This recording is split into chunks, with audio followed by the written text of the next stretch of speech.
Boa tarde, gente. Boa tarde. Boa tarde, professor. Tudo certo aí? Graças a Deus, professor. Então, maravilha. E aí, Murilo, voz de locutor. Boa tarde. Olha lá. Tudo certo? Tudo maravilha. A Luísa me entra na sala. Eu dei tanta risada. Sou eu, então. Eu confundi totalmente os horários de ontem com o de hoje. E aí eu achei que era aula de biologia, só que era literatura. Aí teve uma confusãozinha e eu confundi, desculpa, professor. Aquela hora eu tava dando aula numa escola de Leme. Ia começar a aula, né? Tava começando já. Acontece. Hoje nós vamos fazer a aula 16. Sistema irado. Que ele é tão nervoso que a gente chama de irado.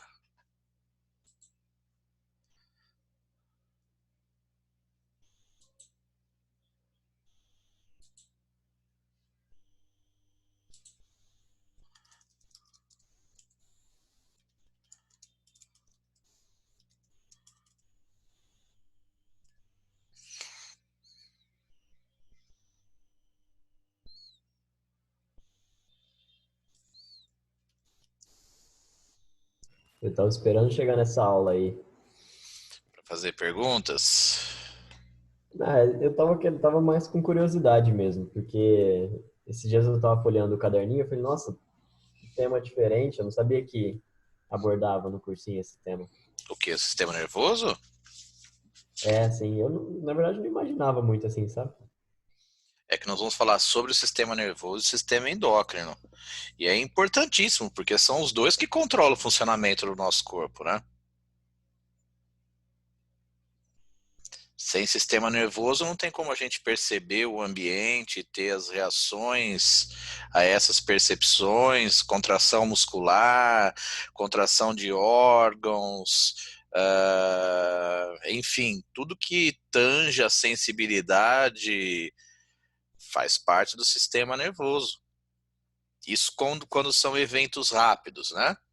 Quando há necessidade de vigorosidade e a necessidade de velocidade. Quando nós tanto essa de ter um grande vigor e alta velocidade faz com que esse processo seja fugaz, que ele inicie e termine rapidamente. Já o sistema endócrino, ele age de forma mais lenta, porém com a maior durabilidade.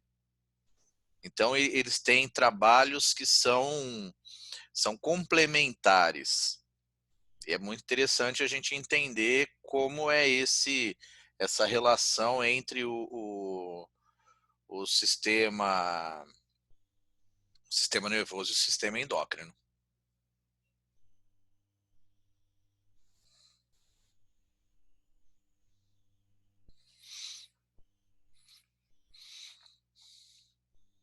E aí, Isabelle, beleza?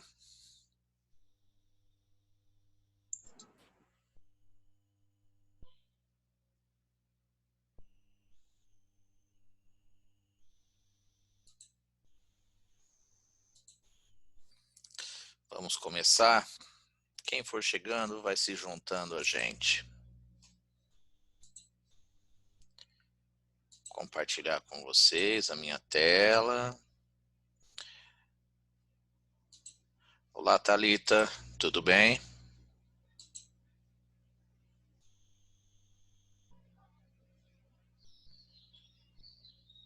Já é visível para vocês aí a minha tela? Sim. Então, bora lá. E, professor? Oi. O senhor, antes de começar a aula 16, o senhor vai terminar os exercícios da aula passada ou o senhor vai deixar para o final? Como o senhor vai fazer? Eu não terminei os exercícios da aula passada? Não. Começou o 2, aí o senhor falou alguma coisa que ia cair a ligação e que depois recomeçaria nessa aula. Aí faltou o 2, o 3 e o 4 da aula 15. Então eu já faço, na hora que terminar aqui, eu já faço todos eles, para vocês deixarem Beleza. em ordem aí, tá bom? Tá, obrigada. Beleza, vamos lá. Então, gente, o sistema nervoso, ele é uma exclusividade do reino animalia. E nem todos os organismos que estão no reino animalia têm sistema nervoso. A presença do sistema nervoso, ela se inicia com os Cnidaria. Porífera não tem sistema nervoso. E o desenvolvimento desse sistema nervoso nos organismos também ocorre de forma gradual. Desculpa. O sistema nervoso em Cnidaria é um sistema difuso em rede. A partir de Plateumintic, nós vamos ter um processo de cefalização, de concentração do sistema nervoso na região anterior. Tá? Nossa, vai dar ataque de espirro. Vocês vão presenciar agora zilhões de espirros, tá? Porque quando dá um, vem um monte em seguida. Se cada espirro rendesse R$10, eu ficava rico. Já estava com 20. Então vamos lá. O sistema nervoso nos vertebrados, então nós vamos começar a falar desse sistema nervoso a partir de superclasse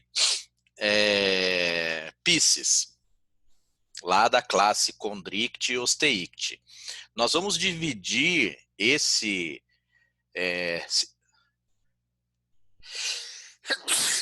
sistema nervoso em sistema nervoso central, que nós vamos chamar pela sigla de SNC, e o sistema nervoso periférico. O sistema nervoso central, desculpa, ele tem por função receber todos os pulsos elétricos e a partir dele, a partir dessa recepção, tomar as decisões e emitir também pulsos para as diferentes partes do corpo. O sistema nervoso periférico é aquele que vai receber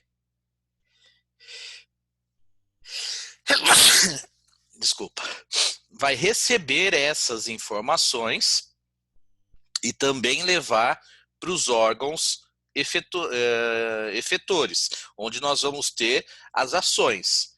Então, nós vamos ter os músculos, as estruturas glandulares, que essas são os órgãos efetores, tá?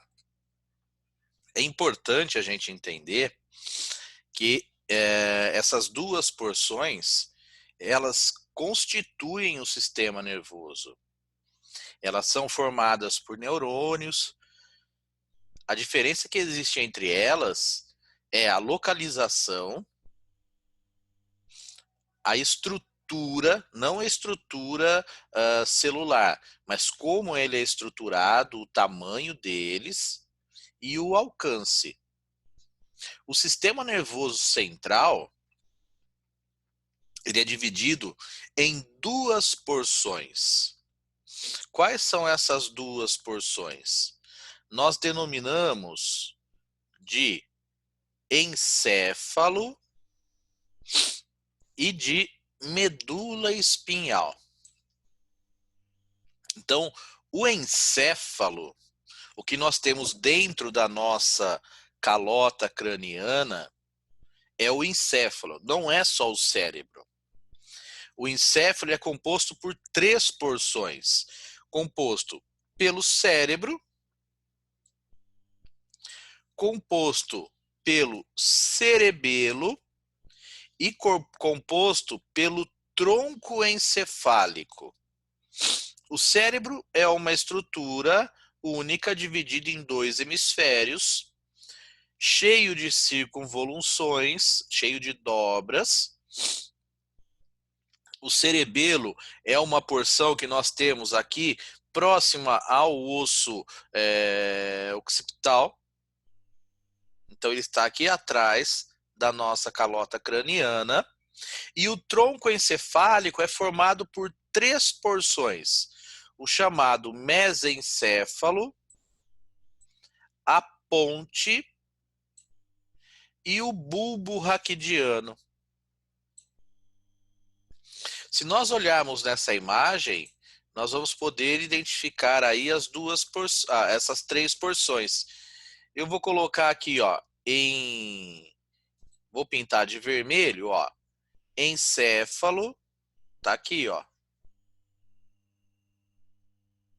Esse é o encéfalo.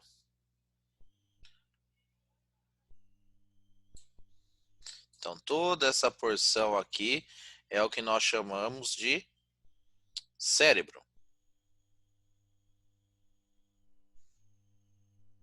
Isso é o cérebro. Vou colocar em azul o cerebelo. O cerebelo está aqui, ó.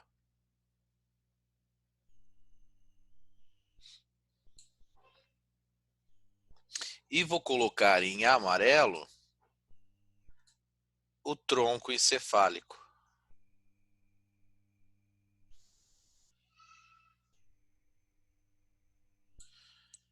Então são essas 3 porções que formam o nosso encéfalo, tá? Nós vamos ter passagem de eletricidade em todas essas estruturas, ok?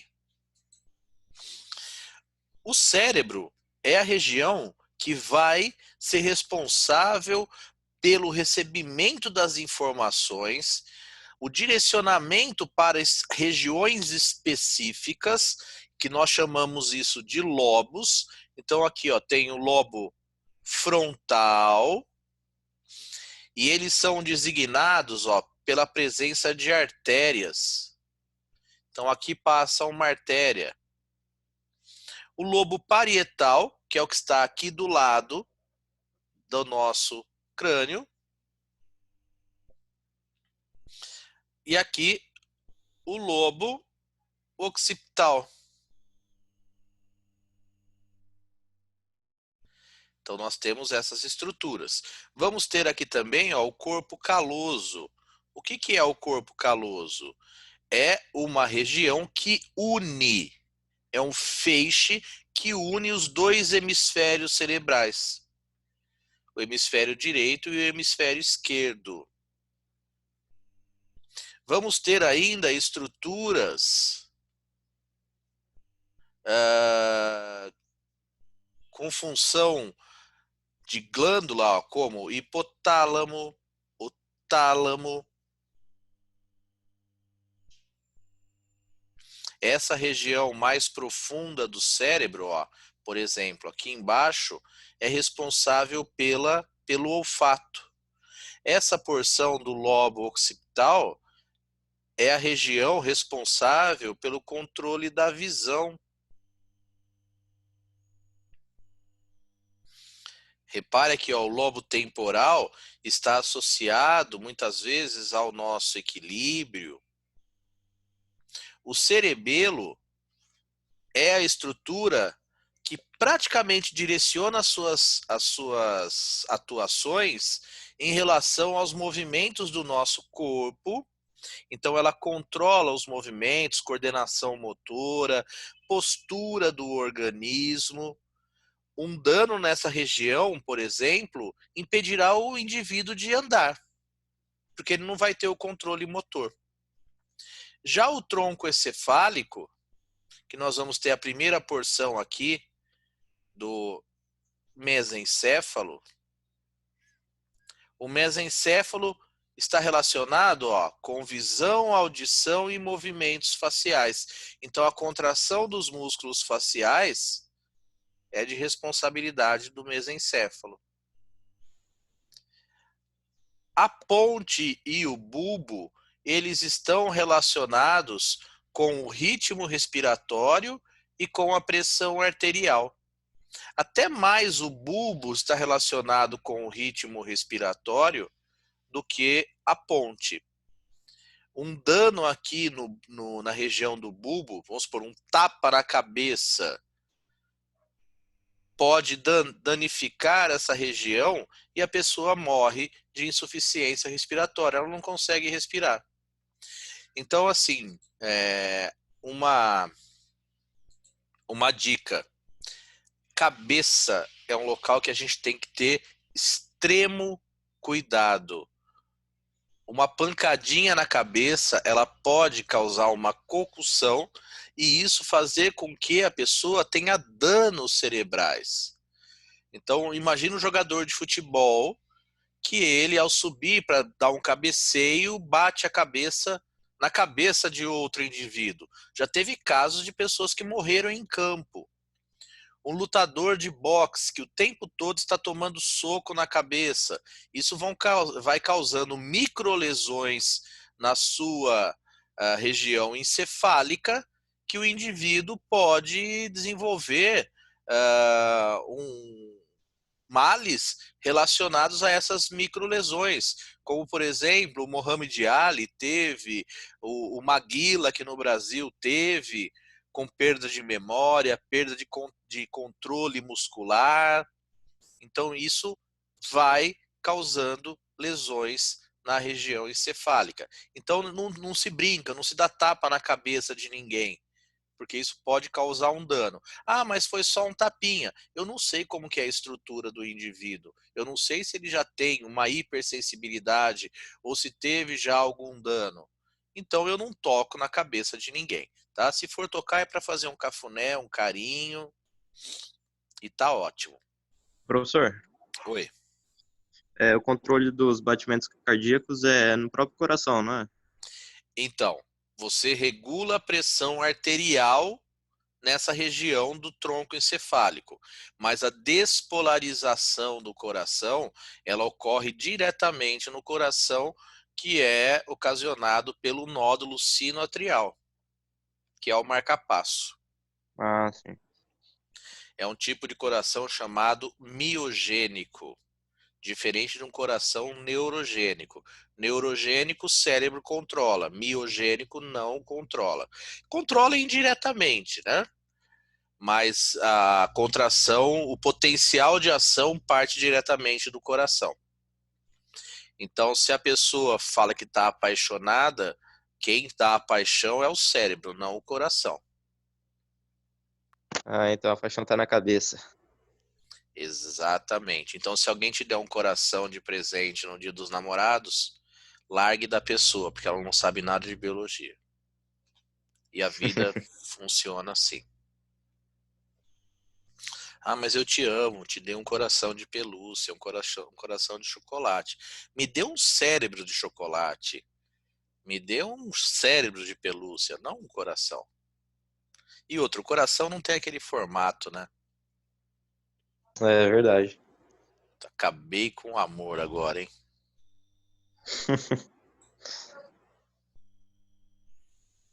Tá difícil ganhar presente de Dia dos Namorados. Pois é. Thalita, Isabelle, a Luísa. Fala assim, como uma pessoa pode ser tão coração de pedra desse jeito, né? Não é coração de pedra, gente. Isso aí é entendimento biológico.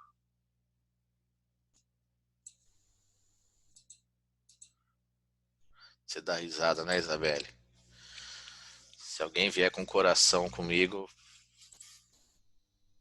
vai rodar. Então vamos lá. Então falamos da porção do encéfalo. E a porção da medula espinhal? A medula espinhal, ela nada mais é do que a junção de vários neurônios, o que vai tornar uma estrutura mais espessa. E ela vai fazer a ligação entre o encéfalo e o sistema nervoso periférico. E muitas vezes fazendo a ligação sem o contato ou sem a consciência do encéfalo, tá? A passagem pela medula espinhal é nos dois sentidos, do local da sensibilidade para o encéfalo e do encéfalo para o ponto motor. Então vem estímulo sensorial e vai estímulo nervoso, mas pode vir estímulo sensorial interno também. Então a medula espinhal, ela é uma via onde nós temos constante circulação de pulsos, de sensível para o encéfalo e do encéfalo motor para os órgãos efetores, tá? O nosso sistema nervoso é o único sistema que nós temos que ele é totalmente protegido por estrutura óssea.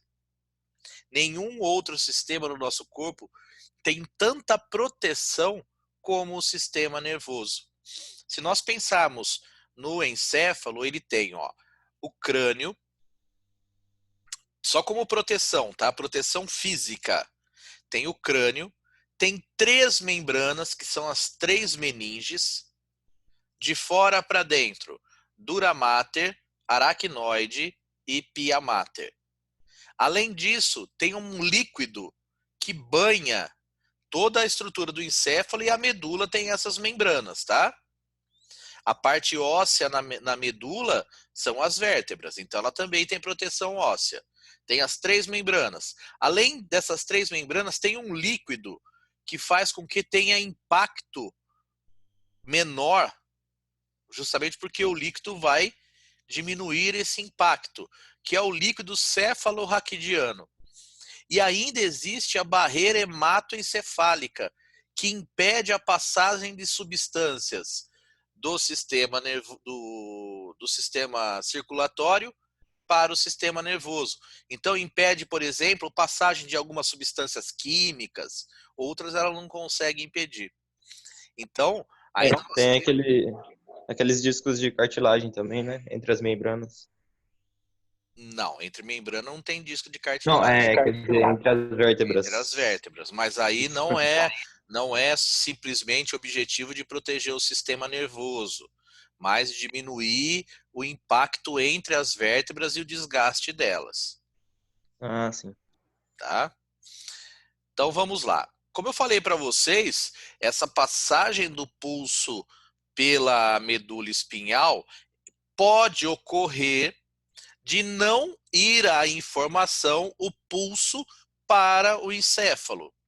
Quando nós temos um estímulo, e esse estímulo passa por o chamado neurônio sensitivo, e ele leva esse pulso até a medula, na medula nós podemos ter o chamado neurônio de associação, que ao invés do pulso seguir para o encéfalo, ele faz uma curva na própria medula e o pulso elétrico já vai direto por um nervo efetor.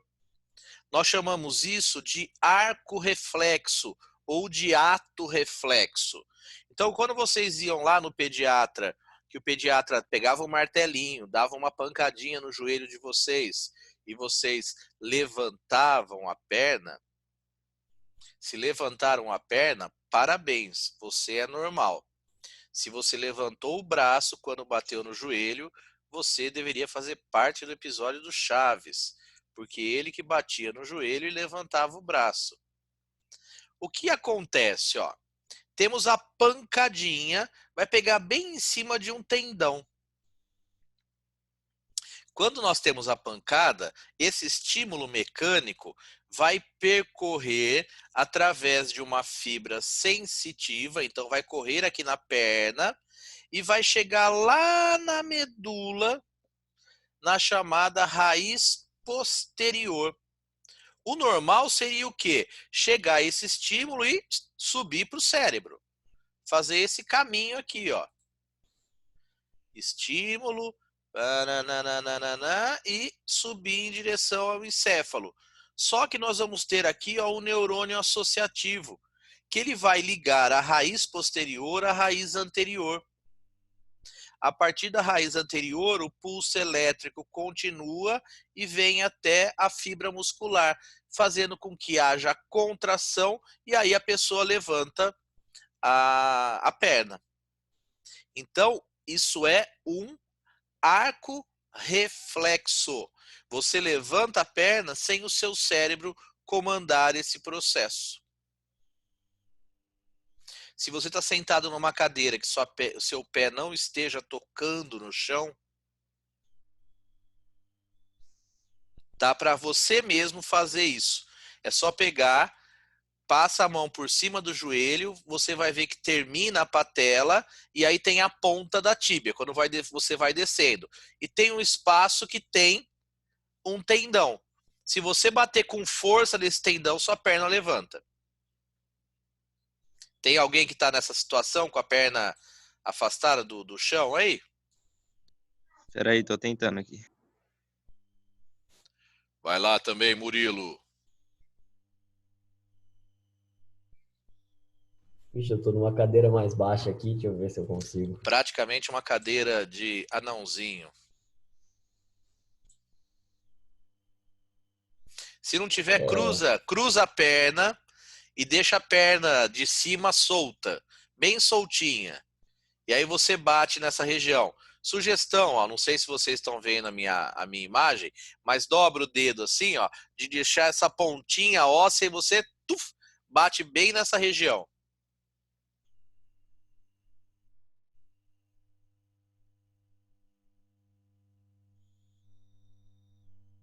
Eu vou fazer na minha irmã aqui, ela é menor, ela não encosta o pé no chão, mais fácil.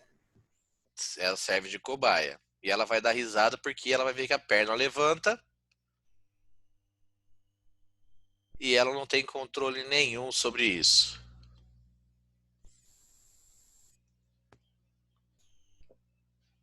Conseguiu aí, Gabriel?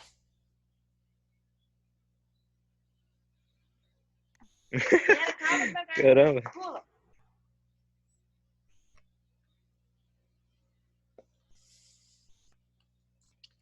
Esse arco reflexo acontece também, por exemplo, quando você está mexendo no fogão, tem uma panela quente, você encosta o braço na panela quente. Essa sensação do queimar não chegou no cérebro. Vai chegar depois. Você vai ter a sensibilidade da queimadura. Mas o tirar o braço, contrair a musculatura, é independente do seu encéfalo. Você não teve a consciência. Professor, isso tem alguma coisa a ver com memória muscular e consciência corporal, assim, que o pessoal faz no esporte, essas coisas? Não. Aí não. Aí é arco reflexo mesmo. É só uma Nossa. reação sem a consciência do seu sistema nervoso. Como eu falei para vocês, ó, as camadas de proteção do sistema nervoso central, né, as meninges, é a inflamação dessas meninges que causa a meningite dura mater. Vocês podem encontrar também na literatura escrito dura madre. Aracnoide, porque ela lembra a teia de uma aranha, o formato dela. Essa dá para ver a olho nu, ela é bem dura, tá? A aracnoide, ela geralmente só se observa através de microscopia. E a pia mater é uma membranazinha que fica colada direto na estrutura do sistema nervoso central. E elas ficam banhadas pelo líquido céfalo-raquidiano ou cérebro espinal, tá? Sistema nervoso periférico. O sistema nervoso periférico, como nós estávamos falando, ele é um conjunto de nervos. Esses nervos nada mais é a associação de neurônios, são vários neurônios, com a formação de gânglios. Esses gânglios é só a junção dos corpos celulares dos neurônios. Nós vamos classificar de duas formas os nossos nervos. Os chamados aferentes, que ele afere, ele sai da região sensitiva, eles podem ser chamados também de sensitivos, eles saem e vão em direção ao sistema nervoso central. E existem os eferentes, esses saem do sistema nervoso central e vão em direção aos órgãos efetores. também podem ser chamados de motores. E os mistos? Os mistos conseguem passar nos dois sentidos, tá? Tanto informações sensitivas como informações motoras. E o sistema nervoso periférico, nós vamos dividi-lo em dois grupos. O que nós chamamos de parasimpático e de simpático.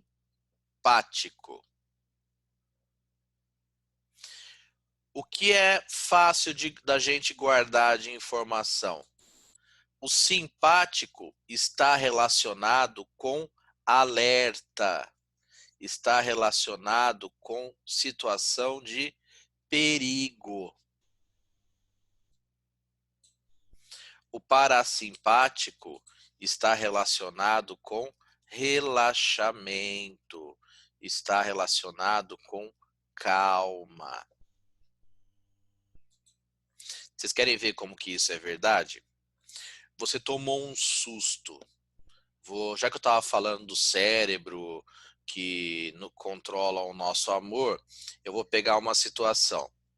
Você tem uma paixão por uma pessoa e você está andando na rua, você vira a esquina, você dá de topo, dá de cara com o seu crush ou com a sua crush.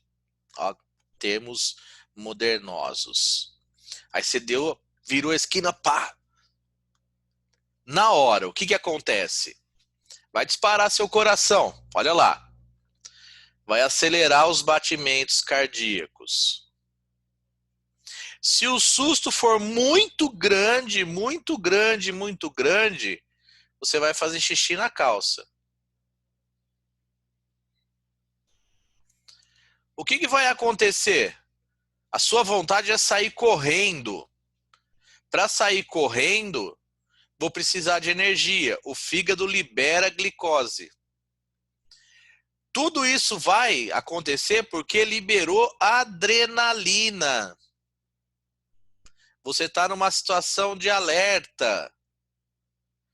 A sua pupila vai dilatar, você não vai enxergar mais nada.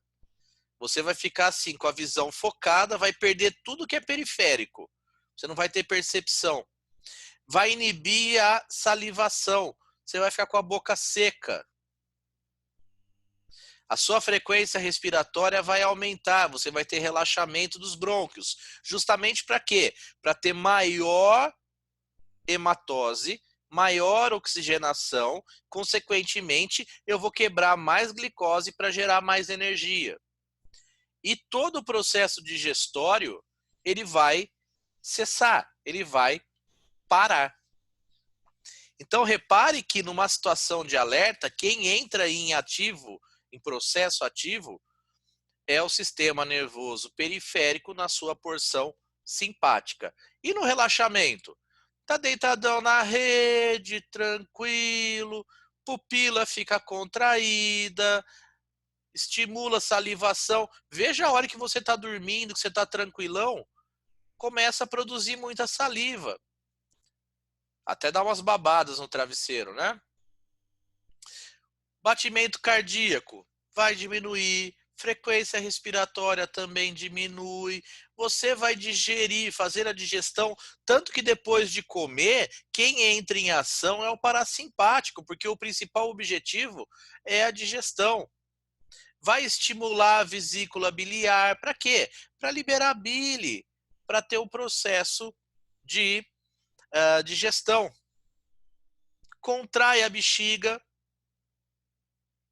e promove a ereção. Isso tudo nos nervos que estão aqui na região coxígena, na região sacral.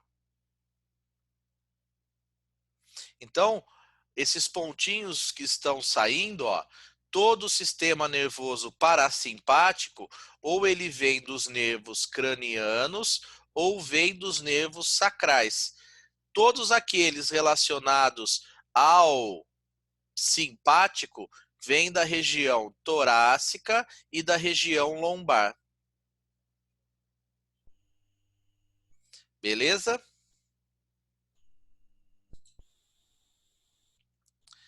Dando prosseguimento, ó, deixa eu apagar isso daqui. Então, essa divisão que nós falamos é uma divisão fisiológica, né?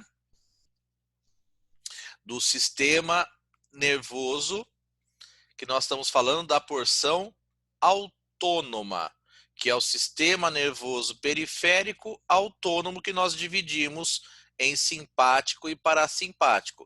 Mas nós temos o sistema nervoso periférico somático. Esse nós temos controle sobre ele, que é contração muscular, reagir aos estímulos do ambiente. O autônomo, nós não temos controle sobre ele. Não tem como eu controlar a liberação de adrenalina. Eu posso sim ter um treinamento para isso, para diminuir o efeito. Por exemplo, espiões, agentes especiais, eles passam por treinamento para passar, por exemplo, num detector de mentira. O detector de mentira, ele vai detectar se houve mudança de pulso elétrico.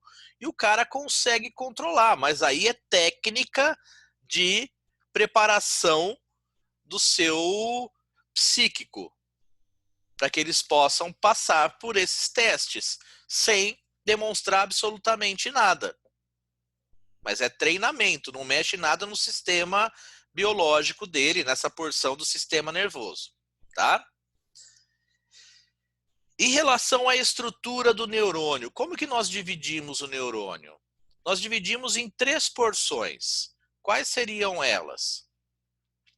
A porção do corpo celular, local que nós temos o núcleo celular, um filamento longo, que nós chamamos de axônio, e porções ramificadas que se ligam ao corpo celular, que são os dendritos. A passagem do pulso elétrico, ela sempre ocorre dendrito, corpo celular, axônio. E aí, para outro dendrito. Então, o caminho que percorre o sentido de propagação do pulso elétrico no neurônio é sempre esse: dendrito, corpo celular, axônio. Dendrito, corpo celular, axônio. Sempre, tá? Vão existir diferenças nos axônios, principalmente. Existem os neurônios chamados de mielinizados e os neurônios amielinizados. O que significa o neurônio mielinizado e amielinizado? O mielinizado, em volta do axônio, nós vamos ter células chamadas células de Schwann. Essas células produzem uma grande quantidade de lipídio, e esse lipídio se chama mielina e vai formar uma bainha, como a gente olha nesse neurônio aqui, ó. Esse neurônio é o neurônio mielinizado, ó. Ele tem bainha de mielina, que parece esses gominhos de linguiça aqui, ó.